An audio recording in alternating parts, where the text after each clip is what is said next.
Let's talk supply chain. So welcome to the show, Fred. Thanks for having me, Sarah. Great to be here.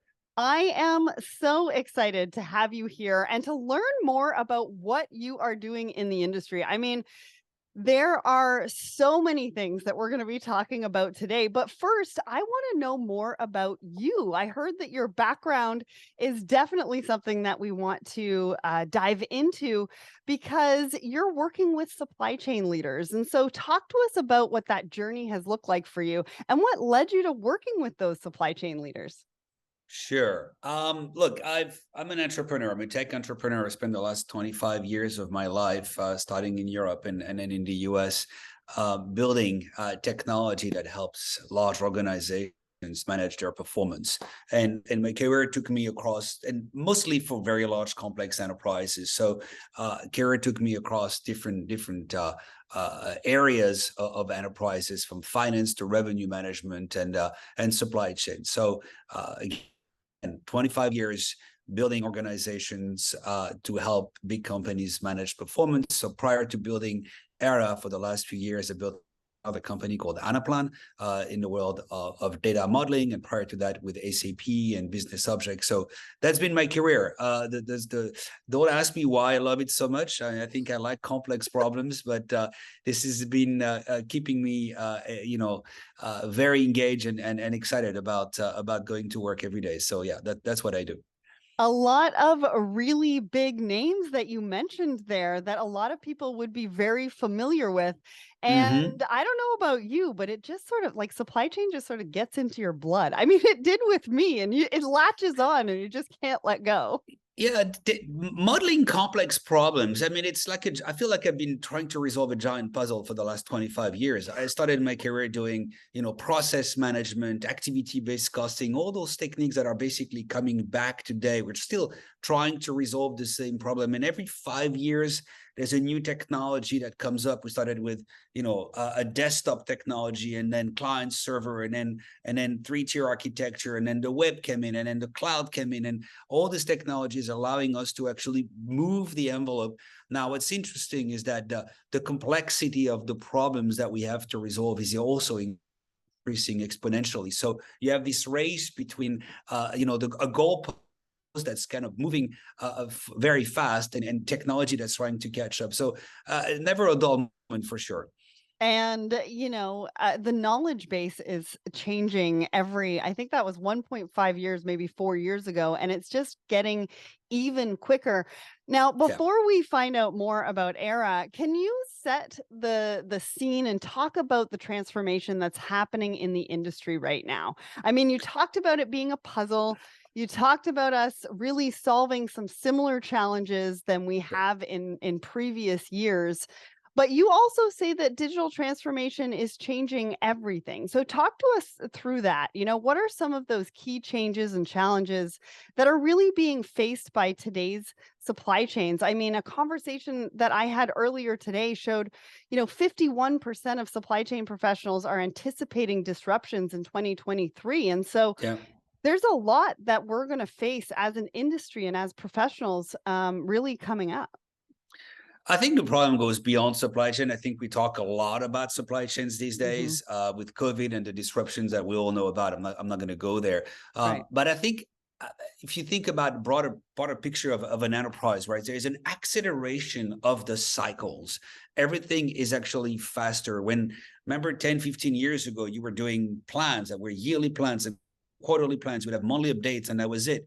Today, we're talking with clients who are basically planning on the fly and replanning every 3 days. And there's a massive acceleration of the cycles. I was in Europe recently with a client who was telling us, look, 2 days delivery seemed to be like impossible to.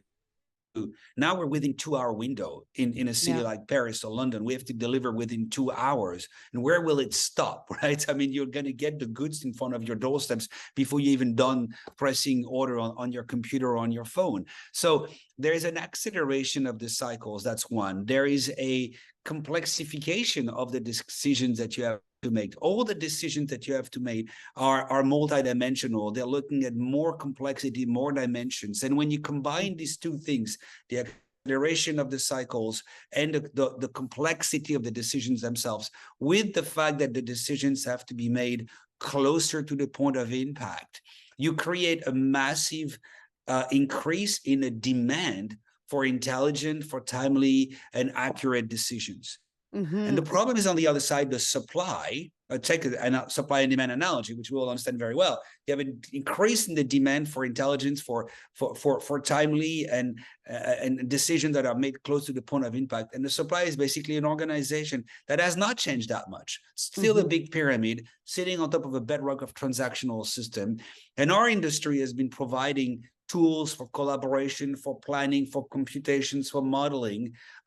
But there is a disconnect, right? The demand is growing a lot faster than the supply. Yes. And what we've seen over the last a few years is an increase of the problem and of the gap with things like the Great Resignations and labor shortages. So there's not enough people to make the decisions. There are not enough people to do the work.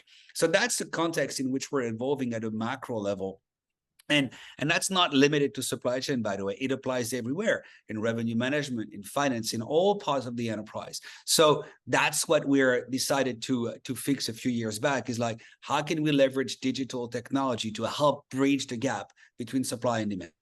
Well, and I think also we're all thinking about supply chain, organizations, industry very, very differently today than we were pre-pandemic.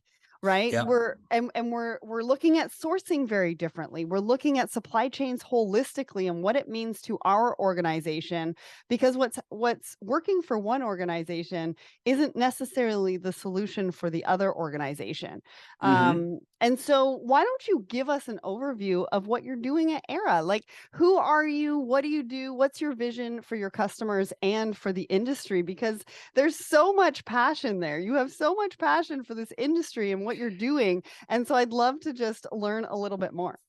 Well, no, thanks for that. And you're right about the passion, because as we alluded earlier, this is something that we've been working on for many, many years, right? So I first wrote about the topic of kind of formally 12 years ago. I was still at SAP at the time doing some strategy work. And I said, look, the big problem that enterprises are going to face in the next, decades is the one of decision making decisions, and as I mentioned, in a timely fashion, intelligent system that learns, and better and faster, and that's a fascinating topic, right? So then, of course, you add all the variations in context as we've experienced over the last few years, and the topic became a lot more relevant. So we launched Aera early 2017.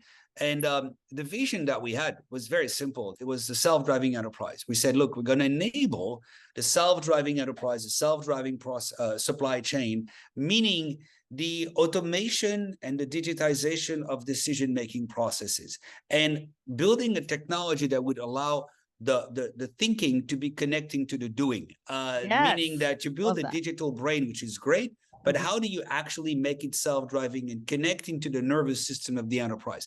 And for me, about the luxury, or so to speak, of building great companies in the past, but that was the growl, and I wanted to really tackle that problem with my partner Sharik, our CTO and co-founder, and we built a great team. So today the company's grown. We're a few years into the journey, and our journey was interesting because we started really pioneering this approach. Really, it was more of an approach with some of the largest companies in the world, like a handful of them, and said, look, the technology is not there, the vision is there, let's partner and work together. So we built the technology with a few customers, and the technology matured, and of course now it's ready for scale. It's true self-service SaaS platform. So if I summarize Aera, and of course, as we grew, the market got defined, and today it's called decision intelligence. That's how Gartner defines it. We called it self-driving, we called it cognitive automation. Today, it's being defined by the market as decision intelligence, which I think is fine. It's a good definition, except that I would add decision intelligence and automation. There's a big part of what we do, which is around the automation of decision making. That's we've got a global footprint. We're working with large CPG, life sciences, oil and gas, discrete manufacturing companies around the world, and it's a lot of fun. So, I'm glad that you talked about how you got started, just working with a couple of clients to really Yeah, help see what the challenges really were. I mean, I talk about how collaboration is the future of business all the time. And I think that's really how a good business is started. Right? yeah, You have to collaborate. You have to come together, have the discussions, and work together on what doesn't work as well as what works. And it's interesting because I haven't heard that term decision intelligence yet.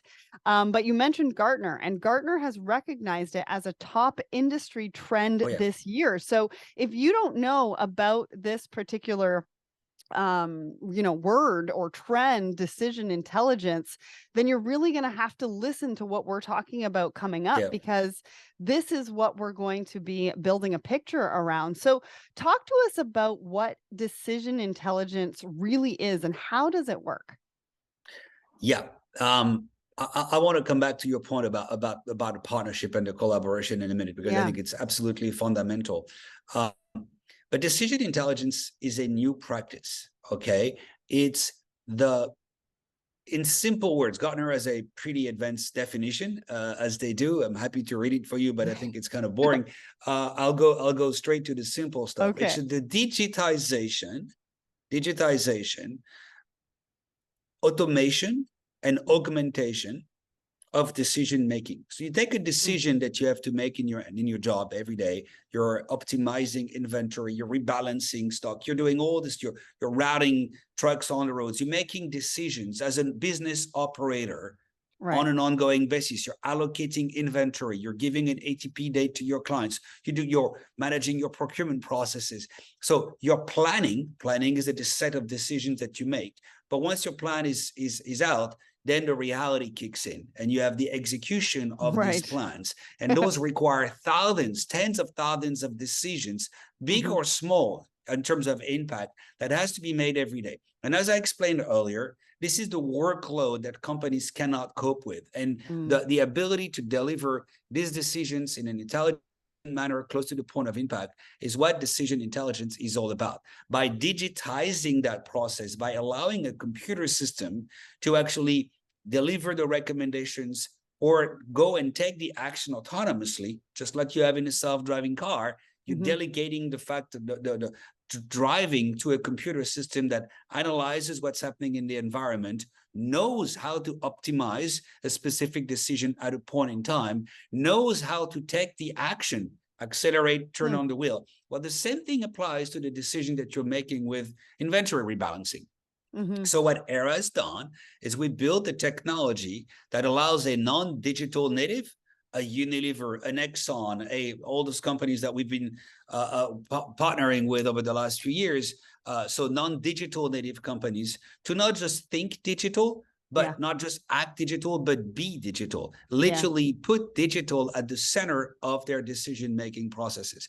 At the Gartner event a few weeks back in London, one of the executives with one of our clients was talking about the fact that this year, Aera has delivered more than 1 million recommendations that have been acted Wow. upon inside that organization, inside that big company. Meaning that the tool, Aera, in how it works, it crawls the different transactional system, your SAP, your Oracle, Hmm. and all the different planning tools, WMS, TMSs, and it augments all that data with external data sources. It does it automatically.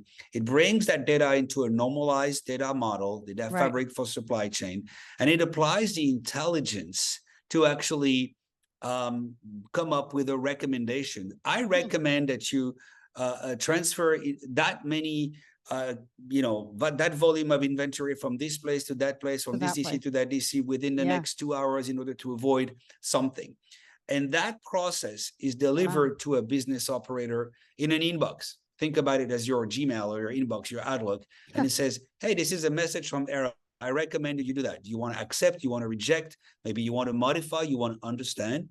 And based on that, the system will execute your decision, Huh. but it also start learning from those interactions. And it's Wow. fundamentally important because that's what gives you the ability to build better decisions over Hmm. time. So what Yeah. the system done is big part of the vision was, if we are able to digitize decisions, we're able to build a permanent memory of all the decisions that are being made on a given topic, right? And as a result, you can retrain the system to actually become smarter and smarter. So digital native companies have been doing this for quite some time. Amazon's been doing this. A lot of companies have been doing this. Marketplace have been doing this for some time. Dynamic pricing, there's so many practices. The challenge was, how do we build a technology like this that adapts to a non-digital native environment or company? And that's and what helps we've done. you execute. I mean, if Yes. you think about it, you think about the conversations that are happening at the board level and how this is going to change those conversations tremendously, right? I'm glad Because you said that. traditionally, supply chain logistics professionals, a lot of the decision making has been made on gut feel or on relationships, or, you know, I feel if we do it this way, I don't think we're going to get the results that we have, but they're not necessarily data driven conversations. And some, like you said, at a certain level have been able to have those conversations. But a lot of companies can't compete with that if they're mid-size or whatever, to really be able to make strategic decisions. And if you've got a warehouse, let's say, you know, East Coast and West Coast, and, you know, if you're able to sort of take all of that data that you're talking about and figure out exactly how much inventory, you're not only going to be able to save the organization a lot of money, you're also going to be able to save the environment and stop as much waste. So that was the main driver behind us building Aera, if you ask me, right? I think the vision that we had was, we got to remove inefficiencies that are human operator driven, and we know that they are everywhere. You talked about gut feel, talked about tribal knowledge, right? So most planners started 30 years back. They started in after business school or whatever. You would go into a large company and you start your career as a planner, and after a few years you become good at it. You have a good sense of the market, the resistance, the opportunities. But today, when you talk to our clients, they're saying, well, people don't take the time to become good at everything, at this stuff. There is job hopping and all these trends that making the tribal knowledge that was the foundation of good supply chain management disappear. So the vision that we had was, how do we capture that tribal knowledge? How do we digitize that tribal knowledge? How do you make sure that we don't digitize the planning tool, we digitize the planner, right? And how do I make sure that I understand the best practices, truly understand the best practices in my company, and I'm able to roll them out? So the best recommendations, the best decisions can be deployed at scale across market units, across products. So that's what the power of digital can do, is capture those best practices, understand them, and then scale them out, right? Which is really, really important. There's a lot of attempts at doing this, but they're micro attempts. They're very local, specific market, specific problem. The challenge is that those companies today, they don't have the time anymore. They have to operate at scale. So they need digital to help them do that. Yeah, and I'm glad that you brought up the tribal knowledge, because it's not only that people aren't staying in positions. We have people who have been in positions for a very long time who are leaving. And, you know, as much as technology is coming in, we still also need to be able to fill that gap. And it's a huge gap. I mean, we're looking at, you know, thousands of people leaving the workforce and leaving supply chain positions that are going to leave holes in organizations as far as that tribal knowledge. And so if you're not capturing that right now, I mean, you're in big trouble down the road. Yeah. And people always ask me, right, what's your advice? I said, start now, and not because of the technology, but because of the data. You got to start capturing the data now before it's too late. And the advantage that you have when you've digitized decisions and you start building that decision data knowledge, that graph that's available in the technology is phenomenal, right? I mean, it becomes exponentially, it delivers value in an exponential fashion. So I think it's super important. So let's talk about the 4 key areas that you have around decision intelligence for Aera. I want you to build a picture of what you do in these 4 key areas. So you have Aera understands, Aera recommends, Aera predicts, and Aera acts. Can you talk us through that and what some of the benefits are? Yeah. So the first, this framework is very important. understand means that the system is able to make sense of the data set that you have available, which are disparate. They're setting in different systems. They're different in different locations. So how do I make sense? How do I identify a business problem that I need to resolve when my data sits across so many different systems? By the way,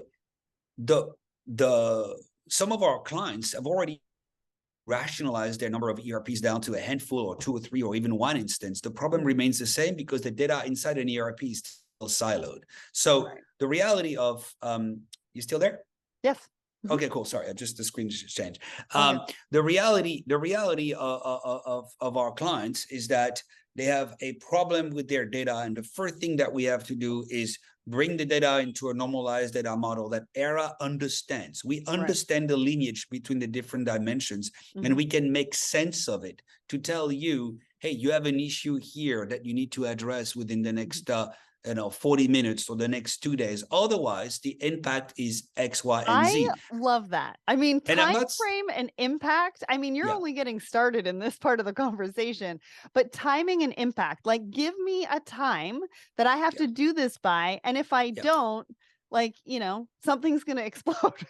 And if I don't is not single dimension. That's why I said X, Y, and Z. It can be cash cost, service level, but also sustainability. We have clients coming up with beautiful dashboards in Aera on, look, this is how I generate carbon, and this is how I need to blah, blah, blah. And what do you do about it? When you're the operator who is facing the decision of shipping this by air or by train or by sea, how do you actually consider the different dimensions that you have to consider to make an optimal decision? Maybe you have to hold this for 24 hours so that you can combine with something else and ship it that way. You have to be able to look at your entire network in real time. It's very complicated. Too many data points for a human brain to process, and not enough time to work with the tool to come up with the right compute. When I talked about 1 million recommendation to date that was few months ago, but with one of our clients, think about 1 million recommendations, each recommendation taking maybe between 30 minutes and 10 hours of work. How many hours of work is that? You don't have them. You don't have the capacity, right? So the Aera understand part is really fundamental. It's giving you that real time. So the whole capacity to crawl all those systems in real time and give you the real time warning and the real time understanding of the issues that are, again, micro or macro, that are hitting your business and need to have real-time attention. So that's the first phase, is Aera understand. If you think about a self-driving car, you just need to understand the direction you're going into and what's happening around the car, the speed, the velocity, the obstacles, and all this stuff. That's the first step. And of course, that understanding is combining data coming from the inside of the organization, but also bringing external data sources, as you can imagine. Then prediction and recommendation is, we can say recommend and predict, or predict and recommend. It doesn't matter. This is one process really, which is I identify a problem. What do I do? I'm going to project. I'm going to predict. I'm going to optimize. I'm going to allocate. I'm going to do all sorts of operations in a sequence. So I have a problem. What are the 5 different options that I have? Let's analyze the impact of those 5 options. I could rebalance, I could transfer, I could manufacture, I could cancel, I can do all this stuff. Then look at the impact of every one of these options across multiple dimensions. And based on that, I'll apply some business rules. Hey, if this is Walmart and a product A, blah, blah, blah, and the window is that much, this is how I want Aera to make the recommendation. Right. If it's a product of type B, then you make that type of recommendation. And the system now applies rules on top of the different options and comes up with a recommendation and say, Sarah, this is my recommendations. And the recommendation is to, just like a business operator, an analyst would come in and make that recommendation. Again, this can be very simple recommendations or very complex. They can connect dots that are not connected normally. I'm going to connect my pricing dots to my promotion dot to my inventory level projection dot. Amazing. That's what we do. And then you'll say, you receive that information into your inbox, as I mentioned earlier, and you say, okay, accept, reject, and then the system will execute your order. You make the decision, the system executes it. Of course, our customers now reach levels of automation that are close to 100%. So when the system gets smart, I don't need to come to you anymore and ask the question, because I have enough confidence in the recommendation. Wow. So the system that we deliver confidence score. So the system will say, this is 98% good. I'm certain that the impact is going to be the one that Aera is calling out. In which case you'll say, I need velocity. I need scale. Let's get the system to actually run it on its own. And your role becomes to monitor what the system does. Your role becomes to guide how you want the digital brain, the digital system to actually operate. So you're changing your role. Think about it as putting a robot in a factory. You are doing the work. Now you have a machine that does the work, but you're still standing behind the machine and controlling. Is the machine doing exactly and continuously optimizing, which means to me that there is going to be a dramatic evolution in the types of jobs. The job itself is still, the outcome is still the same. I need to optimize across my supply chain, across the known dimensions with more, but I'm doing it now with this agent that actually giving me the scale and the intelligence and access to some computation power that, myself, even the best trained operator could not reach. Yeah. And you're building trust with the data. So you're building the data, you're building the trust. And so not everybody's going to trust it in the very beginning, right? Because there's some change management that needs to happen. But what you're doing is you're building that trust. And not only are you telling me what I need to do, you're also empowering everybody else on my team or in different departments. Because what's happening is your technology is talking to every part, which I've been talking about for a while. Marketing needs to collaborate with supply chain, needs to collaborate with the warehouse, needs to collaborate with sales. And it's very difficult a lot of the time when we have so many moving parts and so many things that we need to do that collaboration doesn't necessarily happen all the time when it needs to happen, right? You need to make sure you have that inventory. If you're going to put that sale out, and you need to make sure that you've got the carriers ready to go when you have that sale, because that customer experience is what's going to bring people back to buy from you. 100%. And you need to make sure that the dock is available and the driver, all the things that Aera looks at holistically and say, this is the decision. So you nailed it. I think it's exactly what the system does. The one thing that people forget is that when you think about digitizing decisions, and when we started, we were looking at what decisions are we not making well enough? What decisions are we as a company not making fast enough? And how can leverage Aera to actually fix that? Our customers, now the system becomes self-service. They're building many skills. We call those skills. The ability to optimize is a skill. So like people have skill set, right? You deploy those skills inside Aera as well. We're now seeing a trend where our clients are building skills to enable decisions that were not previously made. Right. So connecting my promotion and my dynamic pricing to my inventory level and all the way down to my procurement process is something that is not done today. And it's a lot of touch points. Why? Because the clock speed of those processes is not aligned. And I've talked about this for 15 years around planning. The challenge is a lot of clock speed. Supply chain execution has a certain clock speed, whereas promotion planning is a different one. And what technology allows us to do now is to align the clock speeds. Align them together. And it's really, really important. That is powerful and very impactful. Now, I want to ask you about your take on the balance between people and technology. You just kind of spoke about it a little bit. I mean, because obviously you're passionate about the future of AI and machine learning, but I was interested to see that you're also encouraging a new era of citizen data scientists. Now, we're increasingly hearing about citizen development with software brands, but you're bringing that mentality to data in order to empower innovation, collaboration that we're talking about too. Can you talk us through that and, give us a little bit of insight on what that looks like? But I think, Sarah, it's already happening. Again, we talked about this a few years back, and we're excited about, data science seems to be like this experimental project sitting with data scientists, and they're scientists, which is a scary word. How they do their black magic was something that the companies, again, I'm not talking 20 years back, I'm talking 5 years ago, did not really understand it. What we've done is we've taken that science, which, by the way, is actually fairly old for a lot of it. We've taken that science, applied it within a decision-making process. It's just one of our tools. We build models, we build data science models, we do rules-based decisions sometimes. It's just one of the components of what makes decision.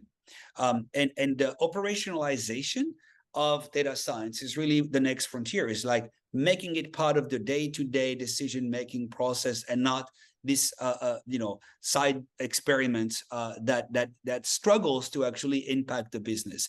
So a lot of companies are doing that already. They leverage our technology to do this. And of course, as a result, if you're a decision analyst, someone who now is responsible for optimizing how decisions are made in the company, you need to have knowledge of data.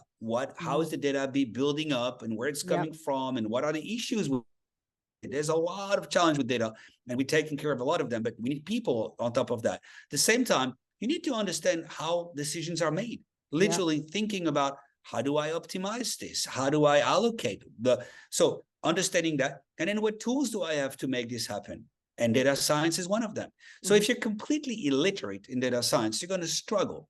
And what we're seeing today with our clients is there's those new profiles that are data scientists, business analysts, data engineers, kind of combining and working. Sometimes you don't know in the room if you're talking with someone with a business background or an IT background or a data science background. It's all blurring already. And I think most companies are already there.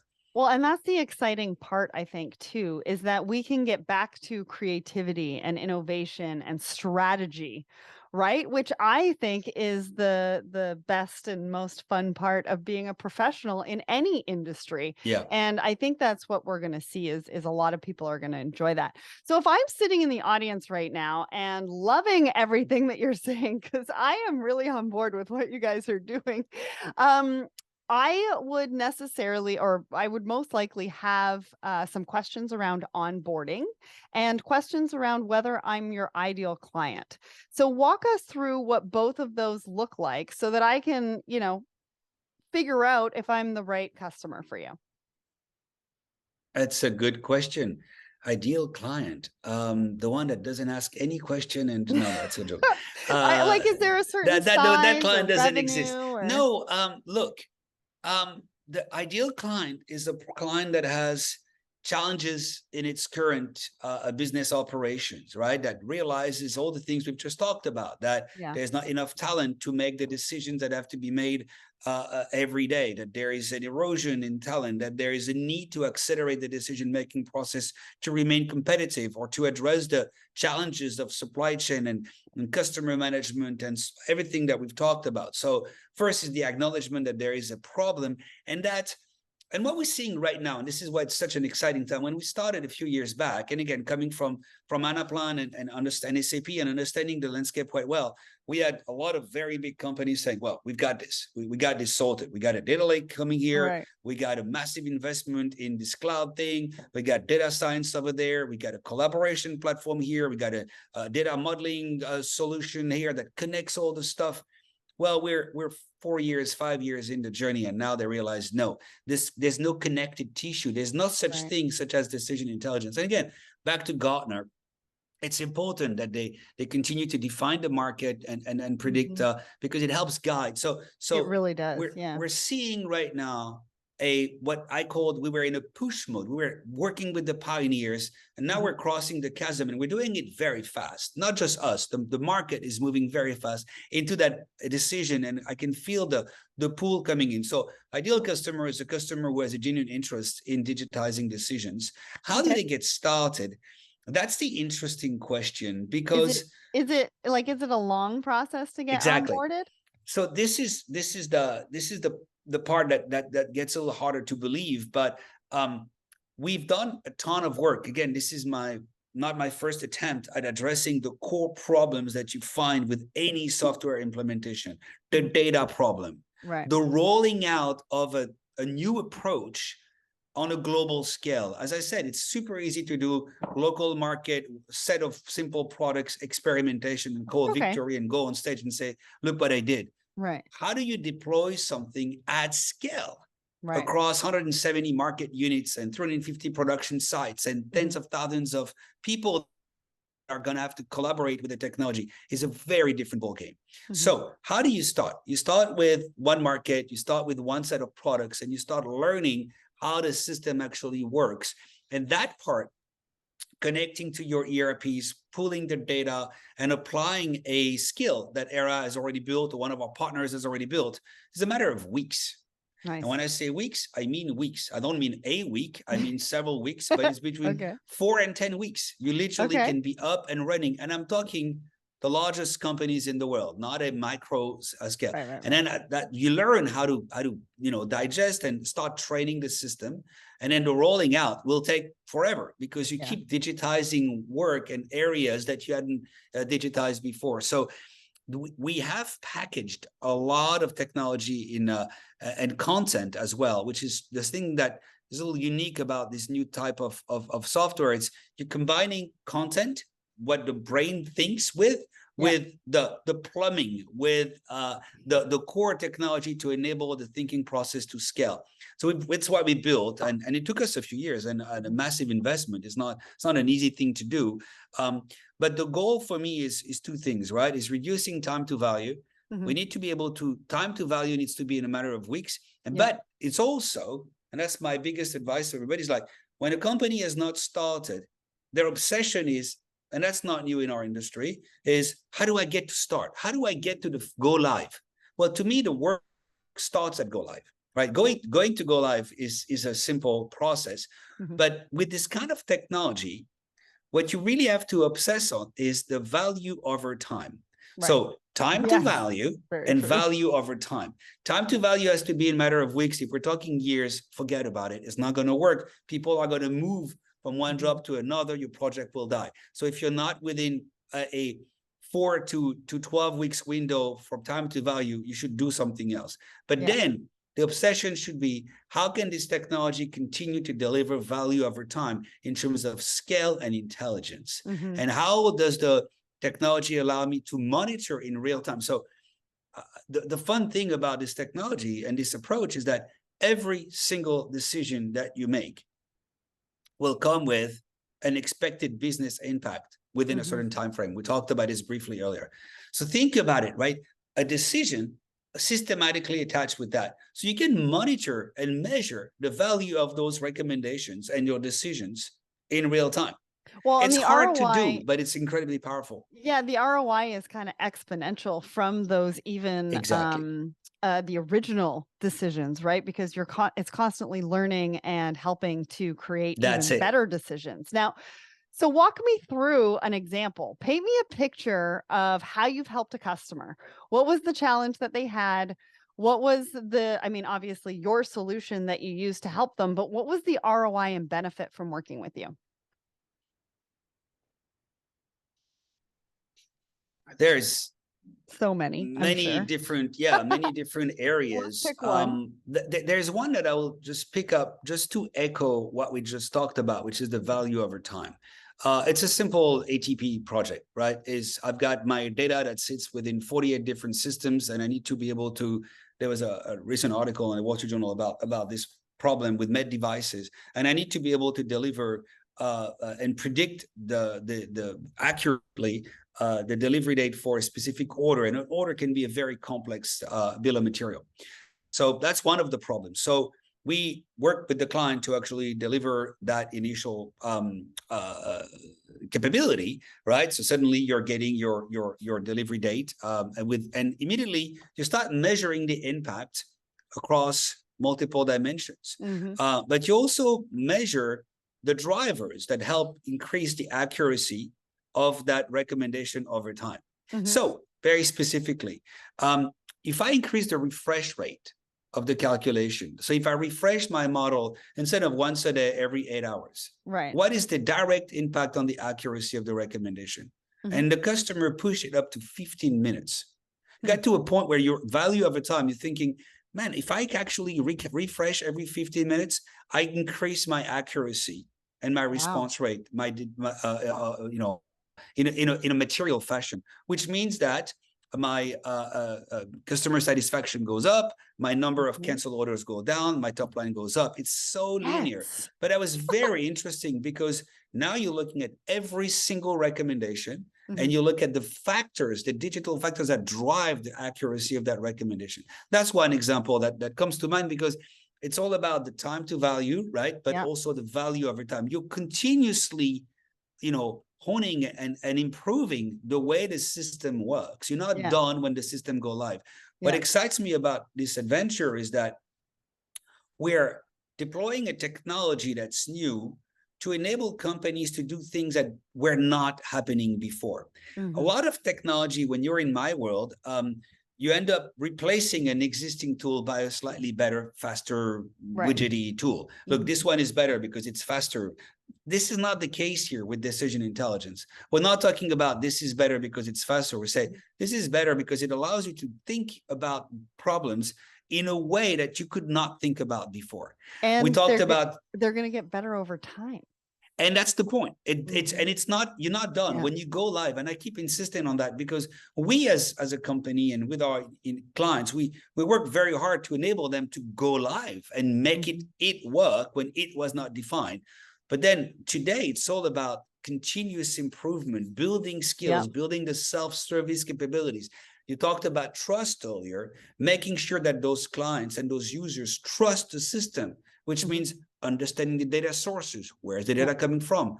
Understanding the logic, which algorithm is being used in combination of which business role to deliver that recommendation. I mean, Yeah. there's always that tension at first. Yeah. Well, I can do it as Always. well. No, you Yep. cannot. Or maybe you could, but the system does it potentially faster. And by the way, it's not a competition between the human operator and the system. It's a collaboration, intimate Collaboration. collaboration between the two. I love that. And I really enjoyed that example because you brought customer experience into it and you brought in canceled orders. These are all things that supply chain Yeah. professionals are thinking about on a day-to-day basis. And I think finally your continuous improvement mention as well is that everybody's looking to continuously improve. And so how do we use the technology to be able to do that? And I think you've proven that out today. So that was fascinating. I mean, traditionally, supply chain businesses have been siloed and their technology infrastructures have been fragmented. Despite data visibility and analytics improvements, decision making is still often inaccurate and reactive, and leaders struggle to keep up with the speed of decision making that's needed in a fast moving and disruption filled environment. A new solution is needed, one that leverages AI to dramatically increase decision agility so that companies can maintain the pace of execution required today. And that solution is Aera. If you want to find out more, you can check them out at Aera Technology. That's AERA technology.com. A massive thanks to Fred for joining me today and to the team at Aera Technology for making this episode happen. Thank you so much, Fred. Thank you so much for having me. I really enjoyed the conversation as well.